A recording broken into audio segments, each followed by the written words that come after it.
started talking about building the trading platform. Now, if you notice on your screen, there are two handouts I've given you. These are just worksheets that come from the internet. And every time I give this class, people ask me to give them sample trading plans. And there really isn't such a thing because they're very personalized. But these two forms, and they're just empty blank questionnaires, will help you get a good starting point. Now, if you can click on the download button and download them, or you can get them directly off the internet, but they're available to you. Now, in tonight's class, I'm going to use the term security, but I might use the word stocks, or I might say Facebook or the euro. I'm not talking about any particular instrument.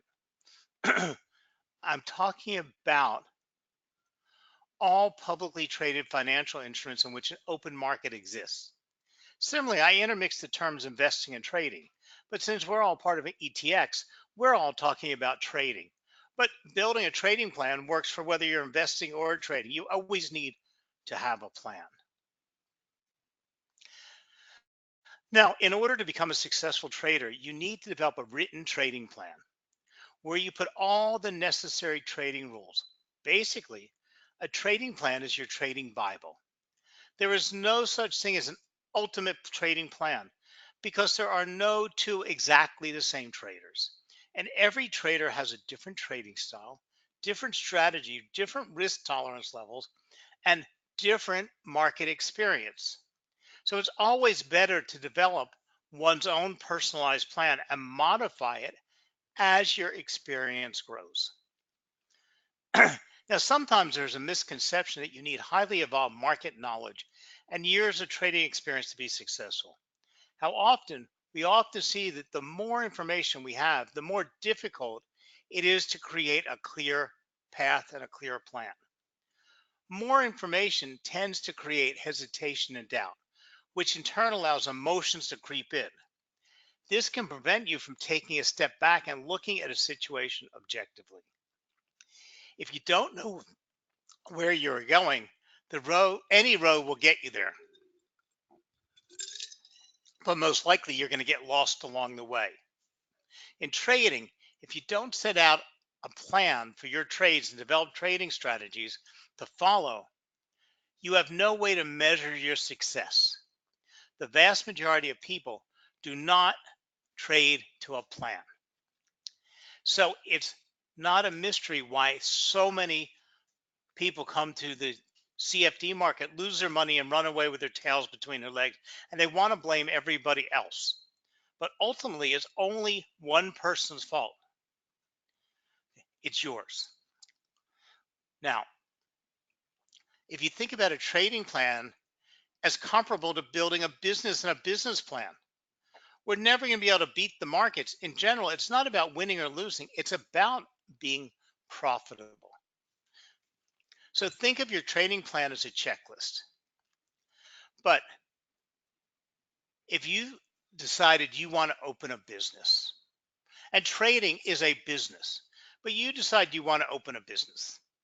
Okay, for some reason you want to open a clothing store in the mall. I don't know why. It's been your life's dream. You've worked hard, you've saved your money. And one day you're walking through the mall and you see the perfect location. Well, you decide it's time to take that step. Okay. So that's no different than you deciding, I'm going to enroll in a trading plan or a trading platform. I'm going to sign up with ETX and open a demo account. Okay, fine. You've made that first step. Now, the fact is, you jot down some numbers on a piece of paper. You call the landlord for the mall. He gives you an estimated price. He doesn't tell you what price that store is, but he gives you an estimate. He also sends you a list of all the things you'll be required to have, like insurance, and you have to pay HVAC and all the commitments to be in that mall. Now, you've never owned a retail store before. You don't know what your capital investment's going to be. You don't know how much you're going to have to pay for your inventory. You don't know how many employees you'll need. You have no idea how much your bags are going to cost you or your cash register is going to cost you. You have no idea how many hours you're going to have to be open a day, and you sure don't know what that insurance policy is going to cost you. So you start jotting things down on a piece of paper, just rough estimates. Okay. You're making some demo trades, you're jumping around the markets. Okay. And now you've come up with the fact is you're going to need a $500,000 in credit, capital, and cash to open this store. Now, granted, most of us go to deposits. You're going to have to pay for all that inventory you own. You're going to have to give the landlord, 3 months of rent plus 3 months of deposit. Plus, you're going to have to pay the annual insurance premium instead of by the month because it's your first insurance premium. Okay, it's a lot of cash. Now, you know you've got to raise some money. So you get on the phone and you call your brother, you call your sister, you call your brother-in-law, you call your folks, you call your grandparents. And guess what? Everybody tells you, okay, we trust you. You've been smart all along. You know, in your bank, you got $100,000 saved between your pensions and assets you can sell off and borrow against. Your brothers and sisters and parents say, they'll put up money and you raise another 150. So now you got $250,000. Well, you figure your inventory you'll be able to buy on credit, but you're not going to sell it all in the first month, but you're getting there. So you call that landlord back, and I'm sorry, this is a long story, but we're going to use this story all through class. You call that landlord back. He said, well, come on in, show me some kind of business outline, what you're going to do, what you're going to sell, and we'll take a look at it and we'll see if we want you for a tenant. So you go in for your meeting with the landlord. He gives you a final number. He's going to accept you as a tenant. Now, okay, you got to make arrangements to build out the store. You talk to a contractor, you talk to a graphic person, you talk to an architect. Okay. Well, of course, they're coming over your budget. But right now, you only have estimates. You need you're defining your numbers all along. Well, with trading, okay, you're increasing your demo experience. You're trading on a demo platform. You're trying out some strategies. You're trying to learn a little bit. You're trying to experiment. Okay. Same thing at this point. You haven't signed on a dotted line for anything. But now the days are ticking down and the landlord's pushing you to sign the lease. You got to pay for that insurance policy. The architects and the contractor want to know start dates. Everybody's pushing you. Now, the landlord's telling you have to be able to move in that store by such and such a date, not just pay the rent. He needs that store open because he doesn't want to close store at Christmas time. Well, you call your brothers, your sisters, your grandparents back. You set a meeting up with them because you want them to write the checks to you. But mom and dad are really smart. Mom and dad say, we need to know how you're going to pay us back, what you think what your turnover is going to be, how, what your profit's going to be, how long it's going to take you, what you can guarantee us. We're not just writing a check. Yes, we'll give you the money. Don't misunderstand us, but we want to know a little bit about the game plan and how we can depend on getting the money back. We want the lawyers to go draft up some type of an agreement because are we just lending you the money? Or are we investors and owning a percentage of your business? You got to define it. So a trading plan, in essence, the trading plan will state your overall short-term and long-term goals as a trader and provide you with a clear checklist of how to achieve them. When trading, as in most endeavors, it's important to start at the end and work backwards to create your plan and figure out what type of trader you should be. Now, even though we're all here as CFD traders, and we're a variation of day trading. We're not day traders because that's a different category, but almost all the trades on a CFD platform close the same day they're open or within the next day. Okay, so we're already defining what type of trader we're going to be, what assets we're going to trade in. Because the more plans we have and the more we stick to our plan, the less mistakes we made, we manage our emotion, and then we can start determining our strategy. And Many people make the mistake of spending all their time creating a plan, but then they never implement it. And this is the worst thing. You need to have a plan that covers everything. A plan is not your strategy because you're going to have many, many different kinds of strategies over the period of time. Okay? A plan is all the things that revolve around a strategy. Now, the easiest place to start for all of us is whatever trading strategy or method we have. Start from there and build out. And your plan doesn't have to be pages and pages long. A plan has to be your checklist. It has to include steps, but these include much more than your risk management, your strategy. It covers what assets you're going to trade, how much a week you're going to spend on education, what days of the week you will trade. Because too many of us bop on and off a platform continuously looking for trades, and we never set the tone of the market. We never get our timing right because we're in and out. But this is just like a business. Your store has set hours, your employees have set tasks, they have set schedules they're working. So does your trading. When are you going to do your research? When are you going to do your analysis? Because you'll find that different assets have different personalities and do different things different times a day and different days of the week. So you might say you're only going to trade oil on Wednesday because oil is the most active on Wednesdays because of the the weekly inventory reports from the in the US. Monday is a crazy morning. You may not want to trade Monday morning. You have to figure out, you know, if this is full time or part time. Most of us are part time traders. Okay.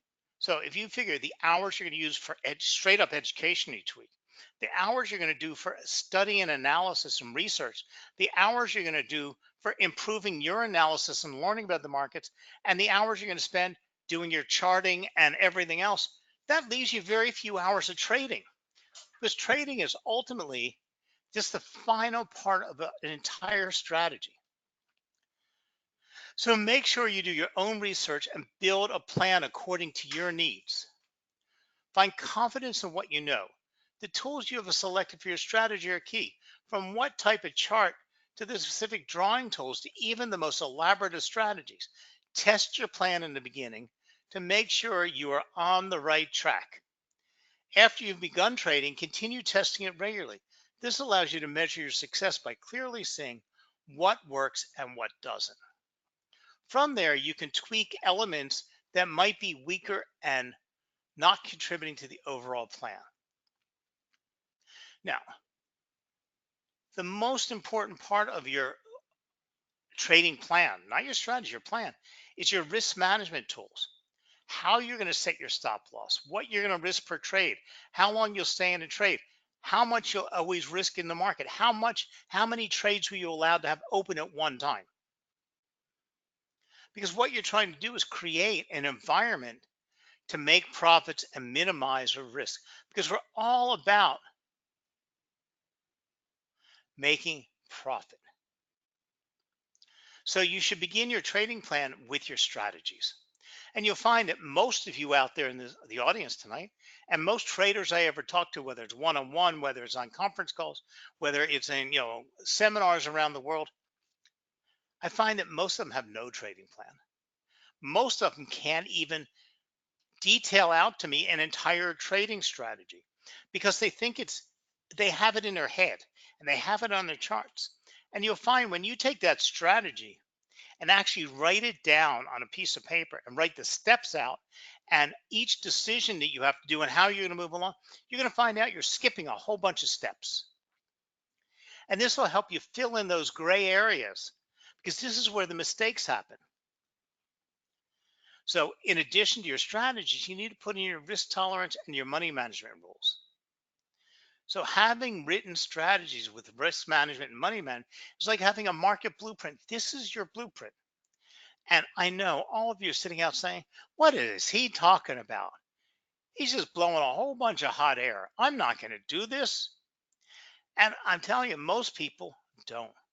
Now, if you came to my office where I'm sitting right now, you find, and I'm so old, We did all this back in the old days using index cards. And I still have boxes of index cards all over the place. Those, of course, got replaced with sticky notes. I have sticky notes everywhere. I can actually go back and list, and this was before computers, every trade I've ever made. I can go back and find every strategy I've employed over the years, when they started working, when they stopped working, because I might see a pattern on the charts that I haven't seen for a long time.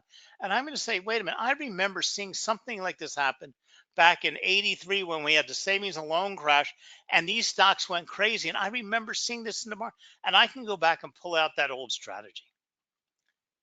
I can go back and see those old, what analysis I use, because you'd be surprised. This is all important. It is your treasury of your knowledge and your experience. Okay? Because your brain can't keep track of it all. And you're going to forget, oh, when I saw this the last time, I did this, this, and this. And then you're going to forget last time you lost your shirt. But when you can go back and look up that trade you did on gold when the Federal Reserve was meeting 2 years ago in the September meeting, when they were talking about dropping interest rates, and this happened, that happened, but you traded the wrong way, you're going to know, wait a minute, I should do this, I should check that. So then you want to ask yourself, where are your weaknesses and your strengths? Some of us are very good at Excel spreadsheets. Some of us are very good at analysis. Others of us are good in keeping detailed notes. Figure out what you're good at, what you're not good at. Figure out how you can make the best of all of this. An example of a weakness is need to constantly watch one's trades. Is your laptop on your pillow waking you up in the middle of the night to monitor trades? It's really difficult to make intelligent decisions when you're half awake. If that's your weakness, that means you're not setting your stop losses right. You're not setting your take profit points correctly. Or maybe you should make sure all your trades are closed before you go to bed. You figure it out. Once you decide what type of trader you are, you should begin to invest yourself in education and research. Now, this is not deciding whether I'm a fundamental trader or a technical trader, because all of us trading CFDs should be a little in between both. But education and research are the key of becoming a profitable, successful trader lasting the markets. Too many people want to be traders instantly and trade all the time. They don't want to spend their time studying. They don't want to spend their time doing research. And I'm not talking about coming to my webinar. That's a nice little interesting way to attend an evening. But the other day we had a class on MACD. If you like MACD, you should be spending hours and hours and hours learning it and training and then putting it on demo platforms, figuring it out, seeing how it works on different assets, doing your analytics and your research, learning. Because let's talk about a star athlete. We'll get away from my retail store for a minute. Let's talk about a star athlete. We're talking about a quarterback who gets paid $50 million a year. Well, if I got a contract for $62 million and I got money coming out my ears, why do I have to go practice every day? Why do I have to go sit and watch films and videos about, this team that I'm playing against Sunday? And I have to learn all the different plays and I have to run scrimmages over and over and over again till they're in my head. Okay. I spend every day, all day long, doing research and analytics. Well, why do I have to do that? I got a contract for $62 million. I'm a rich boy. I'd rather go out and drive my Ferrari. I'd rather go out and sign autographs. All I want to do is go on Sunday, play, run, and score a touchdown and be loved by everybody. Well, you know what? Sunday's game is only the end result of a whole bunch of hard work. It's your little bit of reward for doing all the work. Now, too many traders just want to trade. They just want it to be Sunday every day. And therefore, they're making way too many trades. They're spending too much time trading and not enough time doing the sweat and the grunt work. And this is a problem. If you're like me, my enjoyment is the analysis, the analytics, is finding a strategy that works, coming up with new strategies. What I do is I go look for a trade that a, a trading opportunity that already happened. That I look at a chart and say, you know what? Look at that. I could have made myself thousands of dollars if I had entered the market there and gotten out there. I didn't trade that asset. I got nothing to do with that asset. Now I'm going to say to myself, how could I have caught that trade before it happened? And I go back and try to figure out what I could have done to see it come up. I then try to come up with a strategy that would have predicted that movement and then test that strategy. So next time, I'm the guy who finds that trade. So creating a strategy using fundamental and technical tools is key. But first, we need to learn a little about each of these steps. Some traders Some traders choose to use fundamental analysis to assist with their trading decisions. This type of analysis is based on news. News can be considered anything ranging from an economic, political, or event, even an environmental event. As a result, fundamental analysis it's much more subjective. And overall, fundamental analysis works much better for the stock market. Now, we can't ignore economic events when trading in the other assets, but we have to use technical analysis also. Other traders may choose to use technical analysis to drive their trading decisions. This type of analysis is more definitive and relies more on math and probabilities behind trades. After determining what type of analysis you will use, it's time to deploy a trading strategy. So first, your analysis is about understanding what the asset is trying to say to you. It's interpreting price action.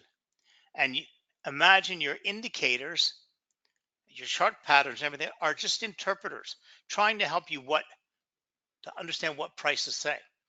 This is not a trading strategy. Now you found an opportunity to make a trade. Then you would apply your strategy. When this happens, and this happens, I'll consider entering a trade. I'm going to use you know, trade 3 pips above a resistance or 2 pips below a support line. When I get a breakout from a triangle, whatever I'm going to use, this is a strategy you're going to get for actually entering the trade. So a strategy is a step-by-step systematic approach to how and when we are going to use tools, developing a sequence of analysis. The types of analysis are fundamental, technical, or both. We when and how the analysis tools will be used, the timeframes to use the tools, the sequence of analysis, the high probability trade description of what to look for, and then the type of order we're going to use. All of these are steps that are part of your trading strategy. This sequence will lead us to what a high probability trade looks like visually based on indicators and analysis. Since we have what what we need for our strategy, let's take a look at money and risk management side of trading. Because we have to match our goals and our trading style to our risk management. So talk about money and risk management can be a difficult step for many people. Too many traders want to ignore it.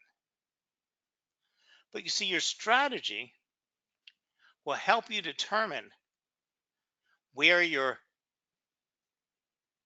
exit point should be or where your take profit point should be and where your stop loss needs to be placed based on the swing of the market, the volatility, where your next stop loss is. That doesn't say you can afford to make that trade.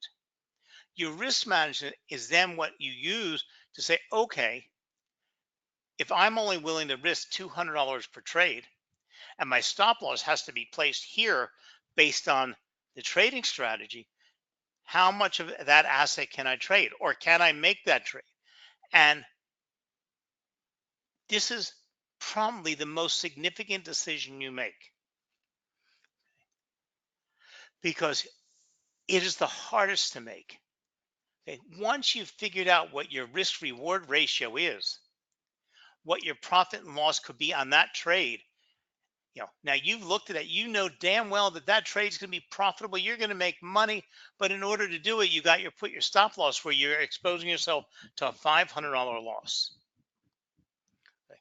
And yes, you maybe make $1,000, 2 to 1 stop, but you only have $500 in your account. So that means if that trade goes against you and you get stopped out, you're going to end up with zero in your account. Well, risk management says you cannot make that trade because you can only afford $100 swing in the market, and you can't take the smallest position and cover that. Or if you take a small position, you're going to risk $100 to make $100. So it's outside your risk management. So let's think in terms of probability. It's helpful to use a 3% rule and always have a cushion. This is an example of the 3% rule. 3% on a $10,000 account is equal to $300 risk per trade. Then divide the cost of the risk by the account equity to get the number of losing trades, or $10,000 divided by $300 is 33.3 trades. That means you could make 33.3 trades before wiping out your whole account if you were wrong on every single trade. These answers will help you determine if you can meet your goals. It allows you to give yourself room for flexibility. Traders limit their trading and their plan if there's not enough room for losses. And that's why this is such a hard decision to make, because most of us don't have a $10,000 account. Okay? And therefore, our risk reward or our position per account would come down to $100 or $150. That means to make those 33 trades, we can only be risking a lot less money. So, assuming we have the right strategy decided and how much equity to risk, then we have to figure out the timing. Timing when a trade with a trade can be everything. And it's very, very important because also too many of us are all over the place. You should decide right now, and all of us are probably part-time traders, but you should decide right now, I'm only going to make trades on Tuesday and Thursday between 9 and 12. That's it. If a trade doesn't present itself between those hours, I'm not making any trades. Period. The end. And how many trades do you allow yourself? 3, 4 a week? Okay. If you're a part-time trader and you're a novice trader, you shouldn't be making that many trades. I know ultimately we all think that it's all about how many trades we can make. You know, you get your adrenaline rush by placing these trades and them closing out and making a little bit of profit. But in the long run, you wipe yourself out. So I made up a word. It's called stick to itness. And the creation of a plan is highly useful as it reduces the possibility of bad or irrational decisions.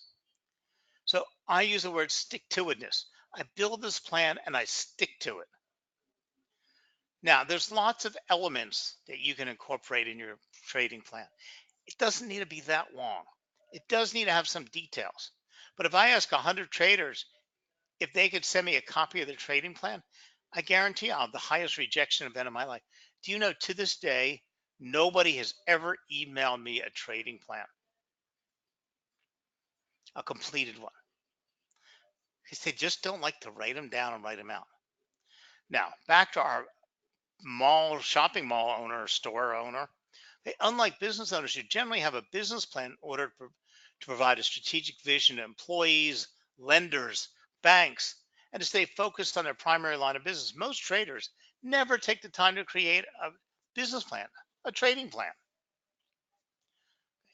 Now, imagine this, this guy we talked about is, you know, he went to the lawyer. The lawyer drew up some kind of contract, that made his mom and dad and everybody happy. They wrote him all the checks. So now he's got $250,000 in the bank. He starts writing out the first check to the landlord. Well, there's $50,000 out the door in a blink of an eye. Now, most of it's just deposits. Okay. but there's $50,000. He writes a 10,000 check to the insurance company. The architect or the designer for the new shop wants another 10,000. The contractor wants 60,000. Then he's got to buy the cash register, the computers. That's another 10. Well, he hasn't started to buy his inventory yet. He hasn't bought his shelving yet. He hasn't bought his display equipment. He hasn't bought his time clock yet. Well, he's almost out of his money. Now, he's got to have enough capital to pay his employees for the first month. He's got to pay his utility bills. He's got to pay all of his bills for the first month. So he figures it's going to cost him another $50,000, in an outlay, because he's going to be paying everybody, but all the cash isn't going to be coming in yet. And now he's talking to the providers. He's going to buy dresses from this company and blouses from that company and pants from that company, and he's buying up his inventory. Well, his inventory is now a couple $100,000, and he knows he's got to replace reorders every week the minute he opens. Well, he's now upside down in his cash, and these guys want some kind of guarantee that they're going to get paid for all their stuff. So now he's got to raise the rest of his money. So he goes to the bank. First thing the banker says, got a business plan? He says, I got my outline. I got my contracts. Banker says, no, we need a detailed business plan. We need to know turnover. We need to know all your costs. We need to know your capital out. We want to know everything. But this is when he's got to go back and start putting all the numbers on paper, taking them out of his head. But now he's got to start verifying. He knows what his rent is. He's got to figure out. He hasn't actually figured out yet how many employees he has to cover all the hours he's open. All of a sudden, he's realizing he's got to have a lot more employees than he ever thought about. He hadn't even thought about disability insurance, health insurance, all those other kind of payroll tax things. He's never thought about it. Now that he's doing his business plan, there's all these columns for this stuff. So in most lines of business, time is the main driver for evaluating performance and for doing everything. But in our world, time is irrelevant. Back to our retail guy's store, he's got time deadlines by the mall. He's got time deadlines by the contractor. He's got to be open by Christmas. If he misses that business for Christmas, first of all, he's got a penalty with his landlord. Plus, he's going to be missing on sales because January and February, he knows he's going to be dead. He's not going to get busy again until February. Plus, all the inventory he bought is winter inventory. So if he's not open in time and that inventory comes in, it's getting delivered, but the store's not ready, he's not going to be able to sell it. In trading, this is all irrelevant because the market is always offering a trading opportunity, and we have no costs. You have nothing. If you put $10,000 in your ETX account and you don't make any trades this month, it didn't cost you anything. You don't have rent. You don't have employees. You don't have insurance, nothing involved in your trading costs. Okay. So you have all the time in the world to do all the preliminary stuff. So one of the most important matrices or metrics that we can come up is, how do we evaluate our performance?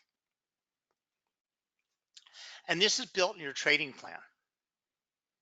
Why? Because your trading plan keeps you on track. Now, my rule of thumb for me, and this again, a trading plan is personal, I stop after every 10th trade and analyze how I'm doing. And analyzing how I'm doing is not, do I have more money in my account than I started with? Because a losing trade can be a very good trade. If you did everything right and you were stopped out of the market and you had a small risk and you got out of your trade, because you're always going to have losing trades. Did you do everything right? Okay. Now, for me, like I said, I stop after 10 trades and make sure all the trades are written up in detail, all my notes about the trades, the strategy of these, everything is written down so I can go back 6 months from now or a year from now and find out exactly what I did on that trade, because something's offering me the same opportunity now. Now, the thing is, again, when I started, we didn't have computers. Okay? Everything was done by hand. Okay? Today, you have Excel spreadsheets. You have all types of data analysis apps you can use.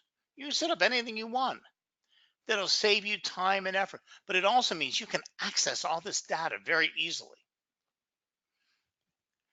You can very easily, a year from now, pull up every trade you made in euro US dollar. You can very easily section out all your profitable trades. You can very easily section out all your losing trades. Didn't have that when I started. We had index cards with everything written down. You had to go card by card by card, pulling them out and putting them in lot piles. Now, I say every 10 trades. Okay, but that's for me. Now, on the average, it takes me about 3 months to place 10 swing trades or about 4 days to place 4 10-day trades. So as you see, if I do my week's worth of trading over the weekend, I can write it all up and do it. But that's all I do in a whole entire weekend. I spend all day, every day in the market because this is my business. Whereas you guys, you're at jobs all day. You're at home with the kids. You're dealing with the wife. You're dealing with the husband, in whichever way you are. You know, and this is your part-time job. So, what is the number of trades you will use when evaluating your trading activity? So, now, how are you going to evaluate? This is up to you. But use the KISS method. Just keep it simple. All you want to do is figure out what you're doing right and what you're doing wrong in the markets and what's working for you and what isn't working for you. Now, one of the biggest problems we have in online trading is identifying assets to trade. And I'm sorry if you think I'm lecturing, and I don't mean to be lecturing you, but when I started out, again, we didn't have computers, we didn't have online trading, and I was trading, in commodities. I would go to the broker's office, sit in his pits, and all I could trade were the few assets he offered there. And I was trading based in those days livestock and agriculturals. That was it. Today, you have online trading that's offering you everything under the sun at your fingertips. And I see traders in a week jump from Bitcoin to the euro over to gold, gold over to cattle, cattle over to ETFs, an ETF over to Google, Google over to Facebook, Facebook back to the pound. And they're all over the place. The fact is, you cannot understand, identify, evaluate, and be an expert in all of those kind of assets. So identify a small range of assets you're going to trade and stick to those. Because believe me, they're always going to offer you opportunities. Now, keep in mind, a goal without a plan is just a wish. And we don't want to be wishing anything. We want to set up our goal, have our plan, and make it happen. Okay. Trading strategies, you can have as many as them as you want. And you can use all the index cards because what happens is your trading plan is here.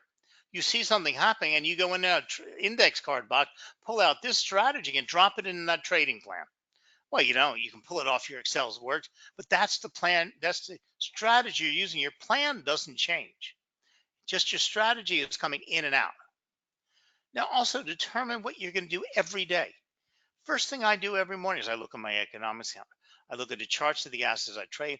I update my support and resistance lines. I verify my trend lines every day.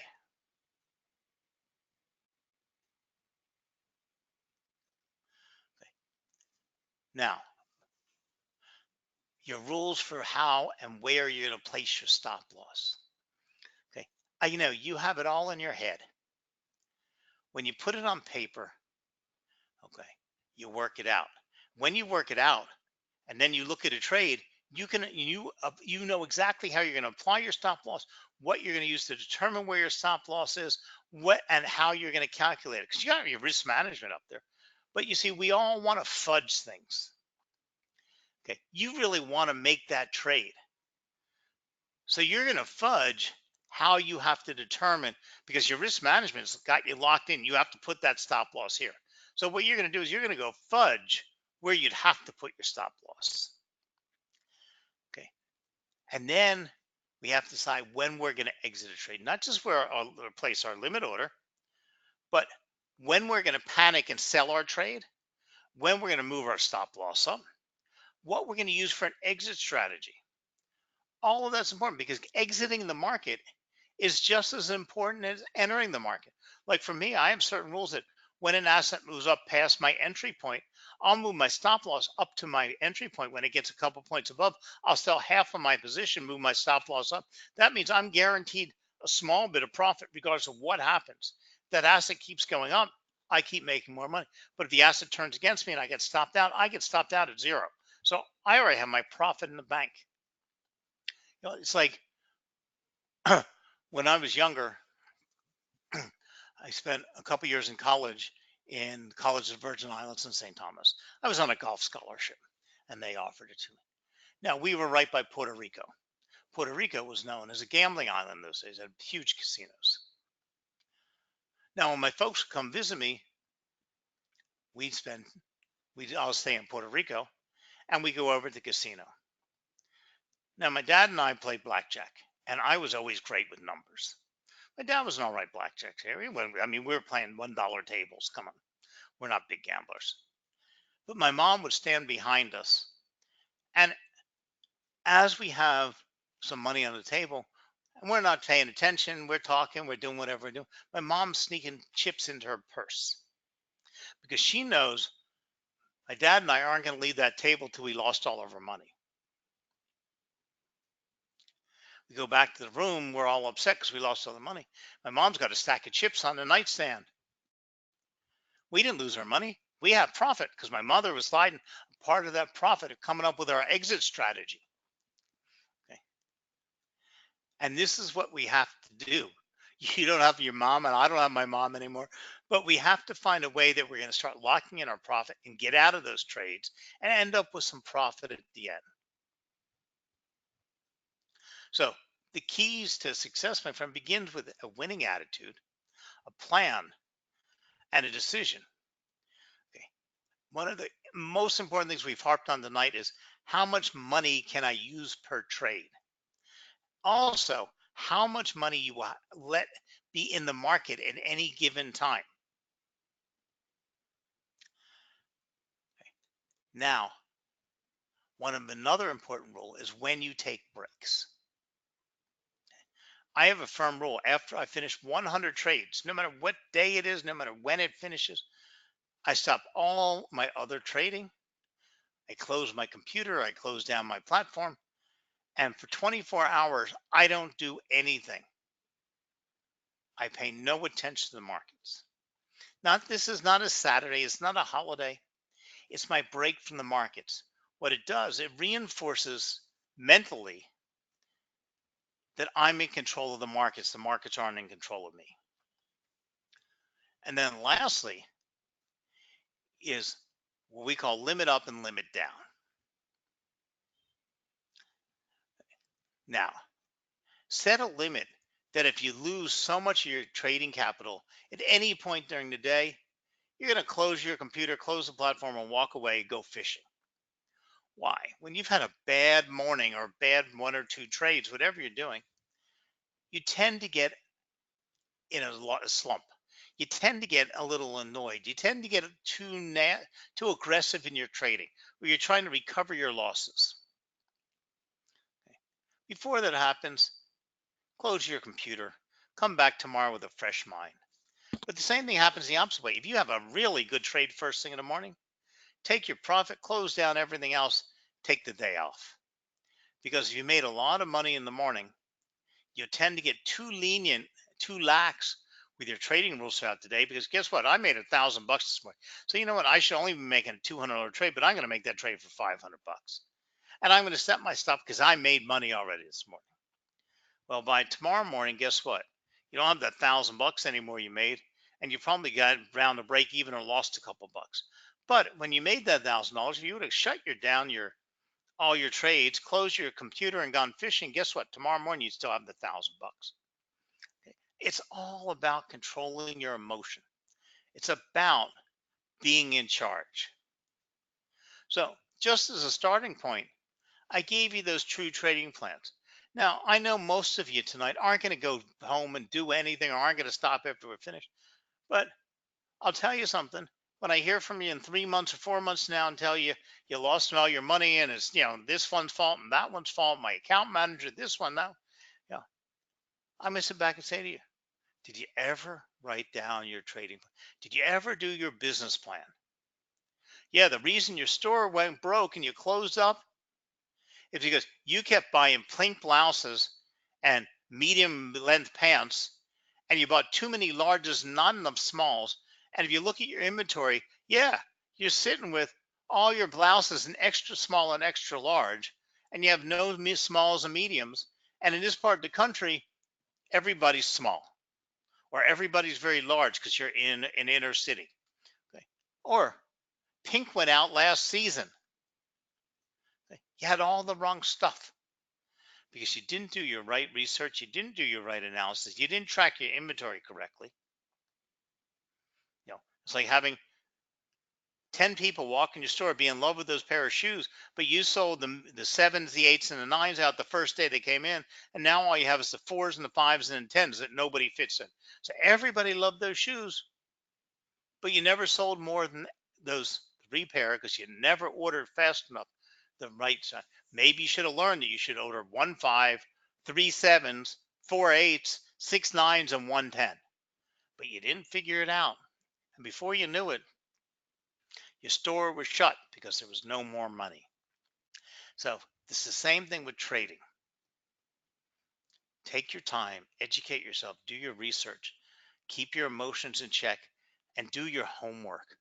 Okay, not all of it's going to be fun, but you know what? You're going to find out when you do all this work, the reward at the end is more rewarding. That football player who practiced all week long, learned all of his plays, you know, was written up for doing, this perfect catch and this perfect whatever, this perfect play. Okay. Not only did he win on Sunday, he got his 2 minutes reward jumping up and down in the end zone. But all next week they talked about his incredible catch and his how he played in unison in the perfect execution when that quarterback threw that long pass all the way down to the 10-yard line and he was right there to catch it. And all the papers are talking about. That's because they practiced all week long. Well, he's still getting his reward all